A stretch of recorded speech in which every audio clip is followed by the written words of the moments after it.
not just with like Toronto, but like UAPs, government disclosure, internet, AI, robotics, artificial intelligence. Like there's just so much happening right now that I'm kind of like, we are at the apex of something that's about to explode. Mm-hmm. You know? Right. Do you feel that too? Or is that just me? I don't, maybe I'm not seeing it the same way as you. Yeah. I think there's always going to be growth, but I don't know if it's necessarily like, oh, this is the year or something like that. No, like not that this is the year, like I don't know which year, but it's Sure, just yeah, like yeah, yeah. it's like all coming towards a weird like climax. You know what I'm saying? Mm-hmm. I don't. Or no, you don't feel I don't feel like that. No, I feel like this is just the natural progression of growth that will happen. Okay.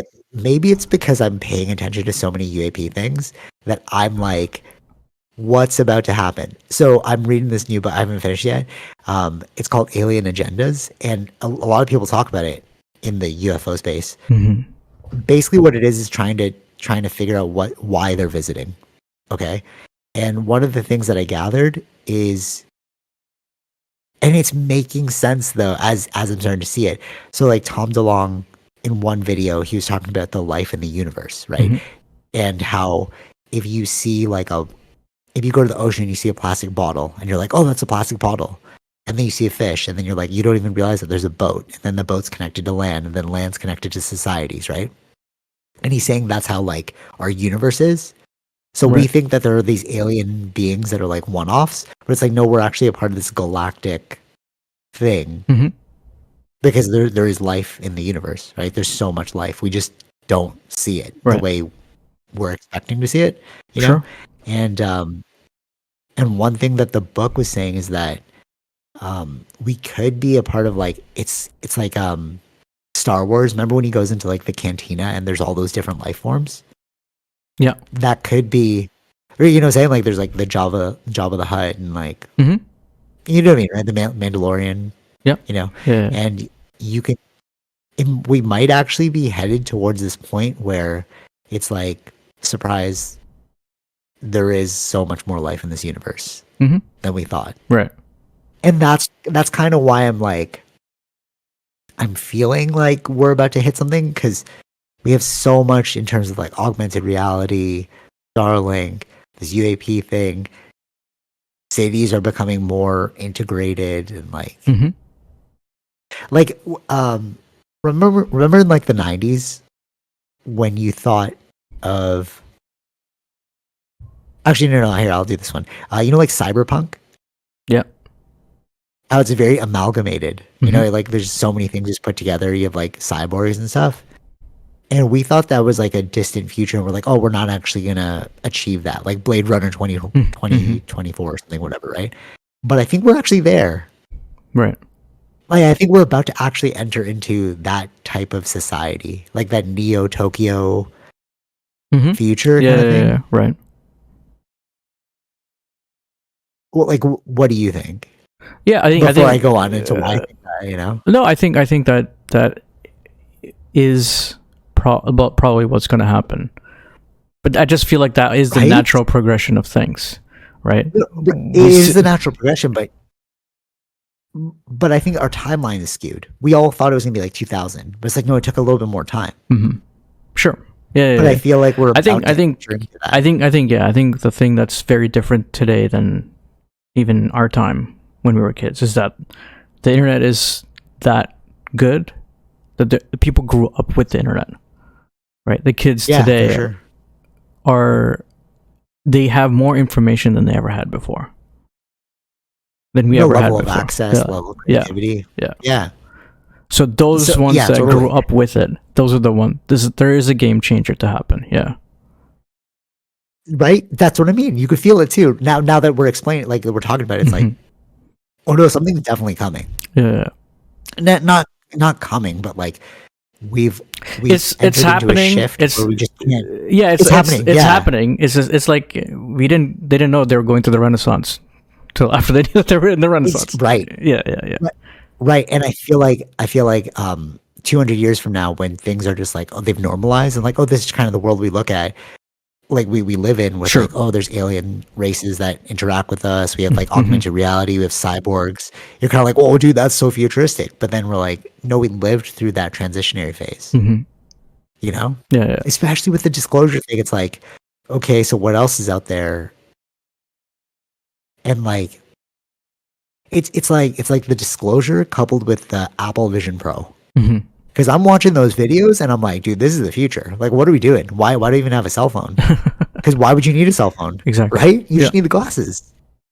Yeah. And I've I guess it's also spurred because I was like trying to look for another anime that was like a training one, Mm-hmm. and I couldn't really find one after the sumo, but Vince Staples put out the new show on Netflix and he referenced Ghost in the Shell. And I was like, oh yeah, I heard about that when I was a kid. I've never watched it though. Right? You know what I'm saying? And I watched the one that came out in 1995, and that's such a futuristic Mm-hmm. world. And then I was like, oh, I'm actually really intrigued now, so I'm gonna watch like everything related to Ghost in the Shell. And that world that they're depicting, I'm like, we're about to hit it. Mm-hmm. We're actually about to hit it.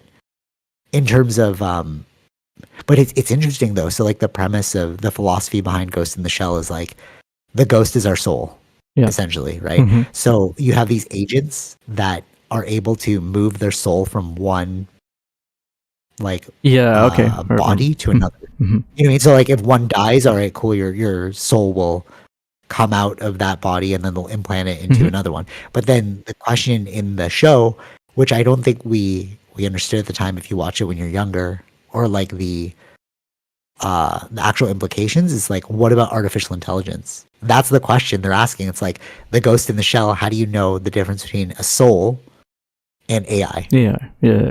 Right. Because in that movie, like there's an artificially generated intelligence, like, but you're not real. Mm-hmm. It's like, what are you talking? They actually ask these questions where it's like, but I have memories like you, and I feel things, and I have like relationships. So how do you know that we're both not real? You say you have a soul, and I'm saying I have like intelligence. What's the difference? Right. You know. But we are in that zone, you know. Yeah. And I was listening to Joe Rogan's podcast, and he was talking to this like religious professor related to UFOs. And one thing that they said was when they say artificial intelligence, it's kind of a misnomer. And they're like, oh, that's not real. But it is intelligence, though. We have created a life form. Like ChatGPT is an intelligence. You know what I mean? But we're calling it artificial because we're scared. You know, because it's man-made. Right. But it's like, how do you know it's not real, though? It is real. Like, you can ask it a question. It'll talk to you. It can trick you, you know? Yeah. I don't know, like thoughts about that? That there is actually like, we've created a life form. We have created a life form in AI. I think so. Right. Yeah, I think that makes sense. Right? Yeah. Like how is like Athena, a dog, how is that actual intelligence? That's like organic intelligence. But how is AI not intelligence? It's just because we coded it? But it's like she has DNA, you have code. This is basically They're both the same. bro. Yeah. We're all code. Right? Yeah. DNA is code. We are all code. That's what DNA is code, right? No, but actually, right? And that's what it said in Ghost in the Shell too. It was tripping me out. Ghost in the Shell, it's a dope anime, bro. No. I've watched it. Wasn't it a show or a movie? Yeah. It's one movie that came out, and then they did spin-off shows. They did spin-off. Yeah. It was so like the first movie. Nothing really happened. It was really just philosophy that they were just dropping on you. Yeah. But if you watch it, you're like, if you actually ask me the storyline, it's like nothing really happened. But they were just kept using that as a means to like spread stuff, like questions about consciousness, right? And then the show, they delved into that more. And it's like one thing in the second movie that he said is cities. So if we are all code, like DNA is code. They literally said this, DNA is code. So cities are an encapsulation of code. So it's like a hard drive. Right. And I'm like, it technically is like a hard drive, bro. So, but then if you go into the UAP space, they think that UAPs are not an artificial intelligence, because we already said that artificial intelligence isn't intelligence, but they think it's some sort of AI thing in the future that we've created. Like we've created a thing that's now able to like interface with us. Mm-hmm. And the reason why. So in this other book I'd read, 2001: Space Odyssey. Yeah. You heard the movie, right? Yeah, yeah, of course. So that one's also a question about Yeah. consciousness and like who we are. Yeah. And one thing that they said is all intelligent species that off-world, like extraterrestrials, they will always become cyborgs. The reason why is because our organic parts are not strong enough. Mm-hmm. And Of any course. intelligent Yeah, yeah, yeah. species will naturally swap out parts that are dying. Mm-hmm. And then it started to list them.